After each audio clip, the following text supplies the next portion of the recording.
다음은 4절입니다. 내가 사망의 음침한 골짜기로 다닐지라도 이를 두려워하지 않을 것입니다. 3절하고 4절 내용이 약간 차이가 나는데 3절을 보게 되어지면 내 영을 소생시키시고 내가 완전히 좌절과 낭만 가운데 있는 것이죠. 근데 4절에 보니까 내가 사망의 음침한 골짜기로 다닌다. 사망의 음침한 골짜기. 또 다른 데서 보게 되어지면 이건 연단, 환란, 고난들을 의미한다 할 수 있습니다. 평탄성들이 아니라는 것이에요. 3절은 넘어져 있는 나를 본다란다면은 4절은 정말 그 어려운 상황과 점점 빠져들어가는 내 모습들, 점점 고난 가운데, 연단 가운데, 환난 가운데, 시련 가운데 빠지는 내려가는 내 모습을 볼 수가 있습니다. 다만 3절과 4절 차이점이 있다면 3절은 내 허물 때문에 내 죄를 넘어진 상태란다면 4절을 보게 되어지면 주께서 나와 함께 하십니다. 주님이 나를 그 골짜기인데 나가신다는 거예요. 그 고난 가운데 인도에 나가신다라고 말씀하고 있습니다. 저도 한두 번 말씀드렸지만 여기 계신 분들 가운데 10편 119편 71절을 보게 되어지면 고난이 내게 유익이다라고 말씀하고 있습니다. 그렇기 때문에 고난이 내게 유익입니다. 나는 고난받기 원합니다. 하나님 내게 고난을 주십시오. 이렇게 말씀하실 수 계신 것 같아요. 아마 아무도 없을 것이에요. 고난이 내게 유익이다라고 고백하고 있지만은 내 스스로 그 고난 가운데 거하고 싶지 않다는 것이 그 고난을 받고 싶다라고 기도하고 싶지 않습니다. 그 고난 너무 힘들거든요. 어렵거든요. 근데 지금 이 양은 목자가 하는 것이에요. 사망의 음침한 골짜기. 이 골짜기를 사망의 음침한 골짜기라고 했을까? 저는 이스라엘을 가보지 않았기 때문에 잘 모릅니다.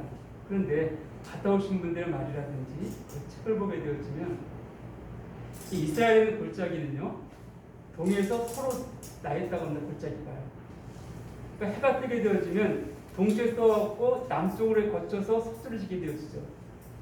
이 골짜기가 남북으로 나 있게 되어지면 한 번이라도 해가 남쪽으로 가면서 비치게 돼 있어요. 골짜기 하늘이. 근데 동해에서 서로 이 골짜기 나 있다 보니까는 해가 한 번도 비치지 않고 그냥 지나간다는 것이에요. 이게 이스라엘의 골짜기라고 합니다. 그러니까 골짜기 맨 밑에 내려가게 되어지면 막 습기가 많고 음습하고 막 이런 것들이죠. 근데 목자가 그러한 곳으로 무조건 내려가는 것이에요. 왜 그럴까요? 우리는 양의 특징은 근시하나 말씀드렸습니다. 우리는 내 인생에 바로 앞에밖에 보지 못해요. 길게 본다고 해봤자 또 준비한다고 해봤자 10년, 30년, 50년 그 이상 우리 생각하지 못합니다. 준비할 수가 없어요. 근데 하나님은 영원히 한 시간 통해서 우리의 삶 인도 나오고 있지 않습니까? 목자는요 양은 자기 앞에 있는 풀만 보고 있지만 목자는 여기에서 이제 더 이상 먹을 것이 없다는 걸 알고 있고 더 나은 삶을 위해서 인도에 나가기 위해서 그런 것입니다. 다시 말씀드리면 왜 하나님께서 우리로 하여금 골짜기를 내려가게 하십니까? 그것은 건너편 산으로 올라가기 위함입니다. 건너편 목초지로 내려가기 위함입니다. 산과 산이 있으면은 이쪽은 거의 다 먹었습니다. 양이 보기에 아직 좀 남아있는 것 같아 크지요.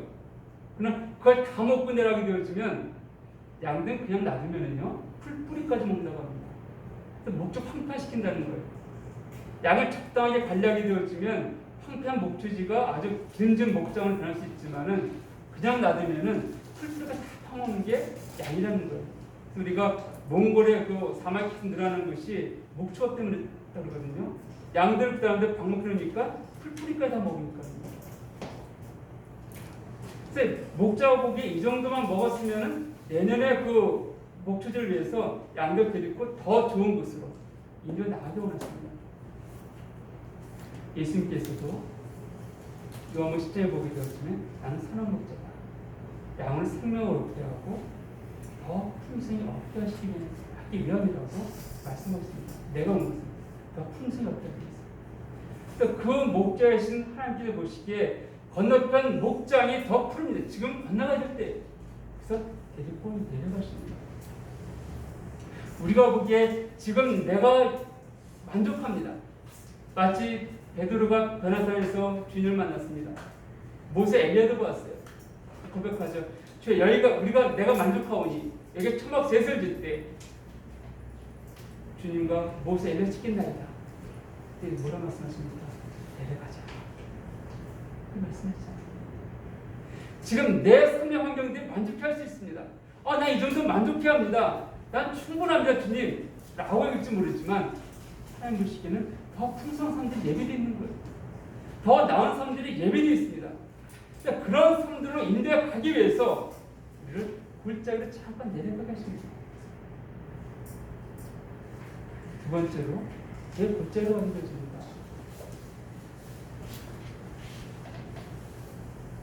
그 골짜기에는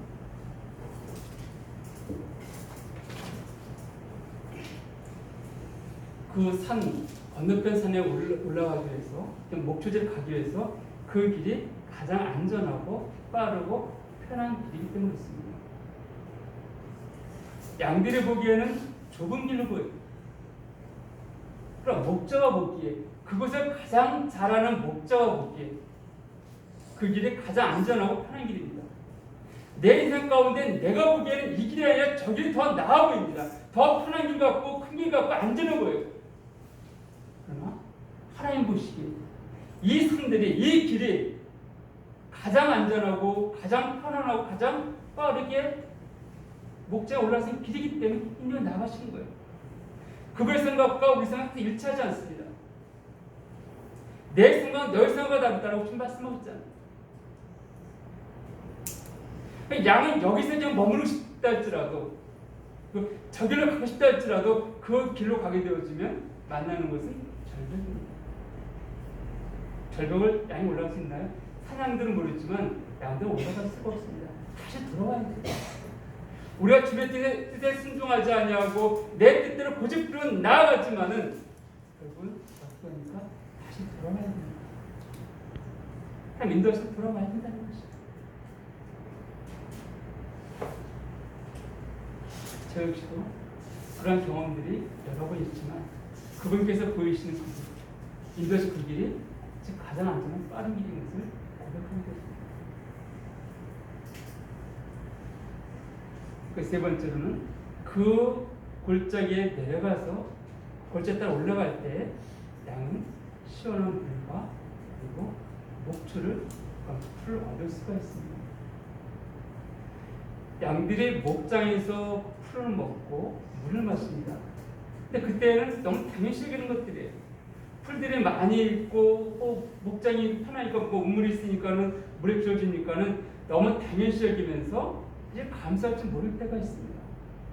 그런데 그 골짜기를 내려갈 때 그 습한 곳에 내려가면서 덥고 힘든 그 길 가운데에서 마시게 되어지는 그 물과 그 풀은 신선한 풀은 목장에서 먹던 풀과 물과는 비교할 수 없는 시원함이 있고 달콤함이 있습니다. 저도 그런 경험이 있지만 지난번에 예전 어떤 자매님과 교제한 적이 있었습니다. 그 자매님이 그런 고백을 하셨는데 제가 직장을 다니다가 직장 그만두게 됐습니다. 그리고 새로운 곳을 이제 다니게 될 준비하는 과정 가운데 있는데 텀이 예상보다 길어졌어요. 그러니까 당장 생활비가 좀 없는 상황 가운데 누구한테 말할 수 있는 것도 아니고 참 많이 어려웠던 상황 가운데 처했었나 봅니다. 누군가가 조금씩 도와준 건 있었지만 그런 상황 가운데서 누가 헌금을 좀 했어요. 근데 그것이 어떤 사람들 보기에는 별로 되지 않는 금일 수 있어요. 근데 어떤 사람 보기에 이 자매한테는 자기가 받은 헌금 중에 가장 큰 액수였습니다. 너무나 힘이 되어지고 너무나 감사했습니다. 그런 고백을 했다는 것이. 그래서 그때 그런 말 했죠. 만약 자매님이 직장 생활할 때 이 금을 받았으면 어땠을까요? 물론 그때 감사했겠지만 지금과 같은 그런 고백은 못했을 것 같습니다. 그랬더라. 맞습니다. 맞아요. 우리가 주의 은혜 가운데 늘 거하고 있지만은 때로 그 감사할 줄 모를 때가 있다는 것이에요. 모든 것이 당신 은혜로 주어졌습니다 라고 고백은 했지만은 좀 절박한 가운데 마시는 그 물, 정말 공간 가운데 먹게 될 그 푸른 풀, 이것들을 맛보지 않고서는 이 풀과 이 물과 그 초원에서 피어난 가운데 먹는 풀과 물과는 비교할 수 없다는 것입니다. 그래서 하나님께서는 그런 골짜기를 내려감을 통하여서 우리로 하여금 당신의 은혜가 얼마나 풍성하고 얼마나 놀라운지를 우리가 경험하게 원하십니다. 하나님께서는 우리로 하여금 골짜기를 내려가게 하십니다. 그런데 어떻게 합니까? 골짜기에 가게 되어지면 거기 물이 있습니다. 그리고 그롱싸게 되어지면 물이 있는 곳에 항상 맹수가 도사리고 있습니다. 이때 이 양들 뭐라고 하고 있습니까? 내가 사망 음침한 골짜기를 다닐지라도 해를 두려워하지 않을 것은 주께서 나와 함께 하십니다. 내가 비록 그런 맹수가 있을지 모르는 그런 골짜기로 내려가고 있지만은 거기서 맹수를 만나면 도망갈 것도 없어요. 골짜기이기 때문에. 그러나 내가 두려워하지 않는다는 거예요. 왜요? 목자가 함께하고 있습니다. 주께서 나와 함께 하십니다. 주님이 앞서 행하기 때문이라고 말씀하고 있습니다. 실제로 우리 인생의 그 모든 삶들을 바라보게 되어지면 그분께서 앞서 행하시는 삶들이었습니다. 그분께서 우리에게 말씀하십니다. 나를 따라오라 말씀하셨지 너 앞서 봐, 내 뒤따라갈게 이렇게 말씀하지 않았다는 것이에요. 그러면 당신께서 모든 삶들을 본을 보이시고 앞서 행하시면서 우리 어떤 삶을 살아가야 될지를 보이신 분이 있어요. 알려주신 분이십니다. 지키신 분이 있어요. 그래서 우리 앞에 어떤 어려움이 있는지를 미리 경험하셨습니다. 어떤 유혹인지를 미리 아셨다는 것이에요. 경고하시고 피할 길을 내게 하시는 분이 그분이세요. 보호하시는 분이십니다. 비록 사단이 우는 사자같이 그 입을 벌고 지금은 헤매고 있지만은 목자가 내 앞서 행하고 계시기 때문에 우리 결코 두려울 필요가 없다라고 성경 말하고 있습니다. 두려울 이유가 없는 것이에요. 여러분들이 인생 살다가 어떤 어려움을 당할지 알지 못합니다. 제 역시도 마찬가지예요. 두려워하지 마십시오. 그 환란의 그 앞에 내 인생의 그 앞걸음 앞에 누가 있냐면 주님께서 친히 그 환란 가운데 앞서 걸어가고 있기 때문이었습니다. 내가 두려울 만한 그런 상황 가운데에서 나를 먼저 보내신 게 아니라 당신께서 친히 앞장서서 걸어가고 계시기 때문에 우리는 두려울 필요가 없습니다. 염려할 필요 없다는 것이죠.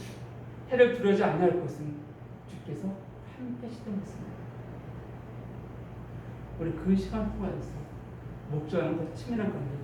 사실 목장이 퍼져 있을 때보다 이 골짜기 내려갈 때 얼마나 가까이 붙어 있습니까? 친밀함을 느끼게 하십니다. 이 하나님이 하십니다. 은혜입니다.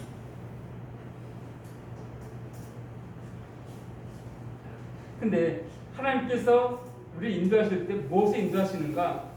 주의 지팡이와 막대기가 나를 안위하시나이다. 지팡이와 막대기로 우리를 인도하신다라고 성경 말씀하고 있습니다.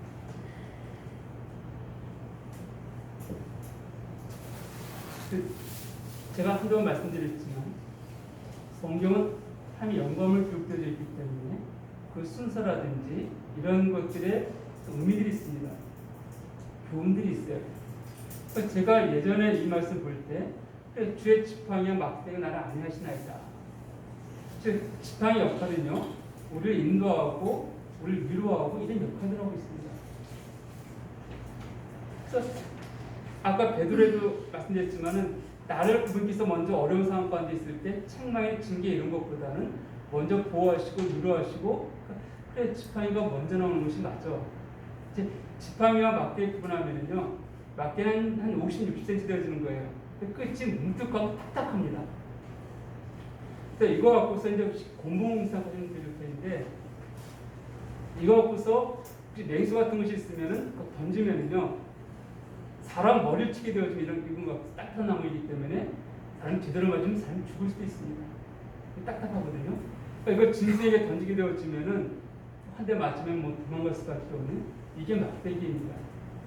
그 지팡이는 우리 알고 있지 약간 굽어진 걸 말하고 있는데 그 지팡이가 먼저 나온 게 맞다 이어졌었는데 이번 성경을 다시 살펴보면서 원어라든지 영어 성경 보게 되어지면 막대기가 먼저 온 것들이 있습니다. 그 개혁 성경에서도 보니까 막대기가 먼저였었는데 개혁 개정은 지팡이가 먼저 온 것도 있어갖고 조금은 이제 왜 그 전에 왜 지팡이 먼저 좀 안 쓰니 뒤에 지팡이 막 박스 이렇게 안 쓰는 기분이 나는데 그러다 보니까 성경 몇 군데 이렇게 보다 보니까는 우리 성경은 막대기와 지팡이를 그냥 구분하지 않고 막 썼던 것을 보게 되어지는데 실은 성경 구분하고 있습니다. 그래서 막대기가 먼저 온 것도 있어요. 주의 막대기와 지팡이 나를 안내하시나이다. 이렇게 듣다 보니까 왜 막대기가 먼저 온 것도 있지? 막대기는 아까 말씀드렸듯이 우리를 징계하고 또 보호하고 한 능력과 그걸 나타내고 있는데 근데 이제 묵상을 하다가 내게 있는 말씀과 에스겔에 있는 말씀을 통하여서 그 이유를 발견할 수가 있었습니다. 내게 27장을 보게 되었으면 이렇게 표현되어 있습니다. 27장 32절을 보게 되었으면 모든 소나 양의 11조는 목자의 지팡이 아래로 통과하는 곳에 10번째 것마다 여호와의 성물이 되리라 되어 있습니다. 소나 양의 11조 목자의 지팡이 아래로 통과하는 것마다 그래서 10번째 것마다 여호와의 것이 된다 이렇게 되어 있습니다. 그럼 나머지 9마리는 누구의 것인가? 하나님의 것이죠. 하나님의 것이기 때문에 그 10번째 지나는 것만 함께 드려야 되는 것이에요. 우리가 11조 드렸을 때 10분의 9는 내 것이 아니라 10분의 9도 하나님의 것입니다. 이런 고백을 드리는 것처럼 마찬가지입니다. 근데 여기에 지금 보면 막대기, 그러니까 지팡이로 표현되어 있는데 이것도 원어로 보게 되어지면 막대기입니다. 그러니까 막대기에 세워놓고요. 이 막대기, 지금 이게 기둥에서 막대기를 가운데 세워놓고 양을 통과하게 합니다. 10번째 통과하는 것마다 하나님께 제물을 드리는 거였어요. 에스겔서 20장에 보아도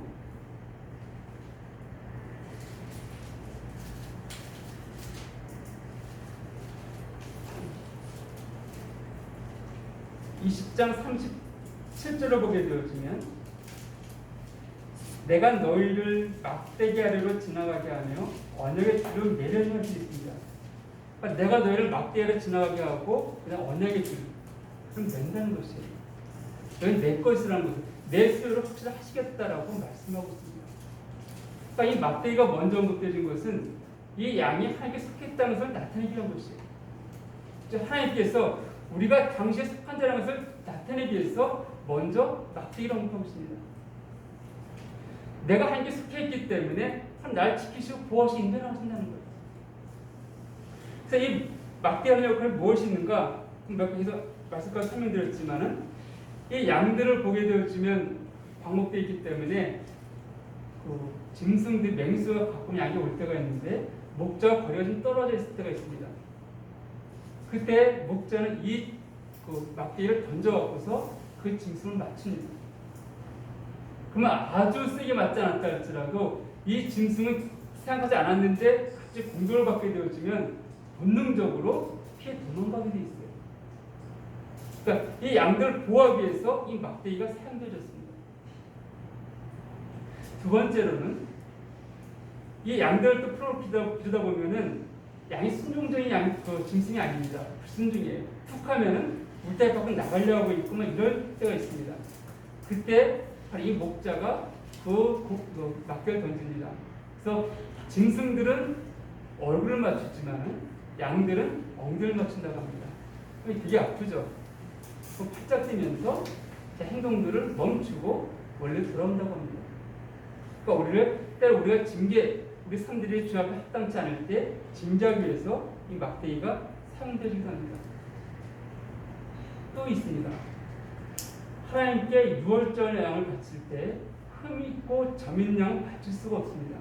그래서 이 양 갖고 오게 되어지면은 그 양을 흠인 점들이 살펴보는 사람들이 있습니다. 제사장이 보게 되어지는데 그게 막대기 끝을 갖고서 이렇게 들춰본다고 합니다. 사실 우리는 그것을 잘 못할 것 같지만 전문가들은요 이 막대가 수족하게 되어지면은 그 양의 몸에 흠이 있는지, 점이 있는지, 어떤 질병이 있는지 그것을 금세 파악할 수 있다고 합니다. 이런 면에서 놓고 볼 때 이 막대기의 역할은 우리가 지금 하나님 말씀을 할 수 있습니다.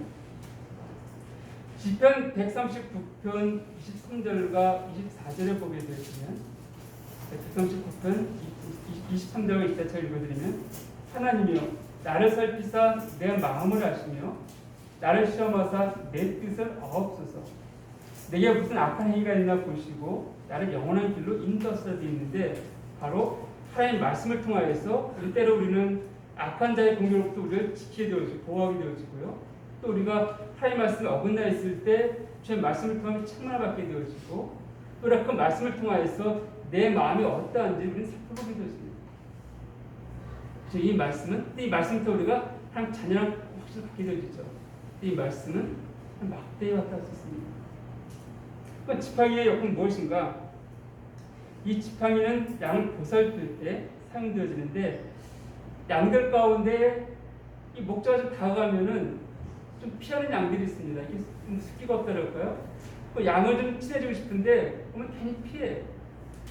그런 양들을 불러올 때 지팡이 쪽에 약간 둥근 라운드들이 있죠. 그걸 양이 목에 건다고 합니다. 사서 잡아당기면은 따라온다는 거예요. 그 자꾸만 좀 이렇게 목자랑 가까이 있지 않은 양들을 자기 앞에 인도해 나올 때 또는 양들이 걸어갈 때 그 목자가 그 지팡이 갖고서 툭툭 흔들면은 목자가 원하는 길로 간다고 합니다. 그러니까 길에 갈 때 좀 옆으로 가려면 툭 흔들면은 원래 길로 돌아오고 이렇게 함을 통하여서 그 양들이 목자가 원하는 길대로 목적지로 나가게 하는 데 있어서 지팡이 사용된다고 합니다. 영어 16장 13절을 보게 되었으면 성경에 보시면 우리로 하여금 예수님이 하신 말씀을 기억나게 하시고 우리를 진리 가운데 인도하신다라고 말씀하고 있습니다. 즉 성령님은 우리 진리 가운데 인도하시는 분이세요. 올바른 길 나갔을 때 이끌어 가시는 분이십니다. 지팡이가 우리 부드럽게 우리를 타참을 통하여 인도해 나가는 것들처럼 성령님께서는 우리 마음 가운데 부드럽게 당신의 음성으로 우리를 인도해 나가십니다. 하나님의 말씀을 보게 하시고 그 말씀을 통해서 교훈을 받게 하시고 원하시는 목적지로 인도해 나가시는 것을 보게 되었습니다. 이렇게 우리가 이 땅을 살아갈 때 목자가 양을 인도할 때 막대기와 지팡이를 인도했던 것처럼 이 세대 가운데 우리가 하나님께 우리 인도하시기 위해서 하나님은 하나님의 말씀을 주셨고 성령께서 우리 안에 내주하고 있다라고 성경 말씀하고 있습니다. 그래서 그 말씀과 성령님으로 우리 이 세대 가운데서 넘어지지 않으라고 하나님 나를 향하여서 오늘도 하루하루 나게 하시는 것이 하나님이십니다. 여기까지 4절까지 마치도록 하고 다음 주에 5절을 좀 마치도록 하겠습니다. 기도하겠습니다.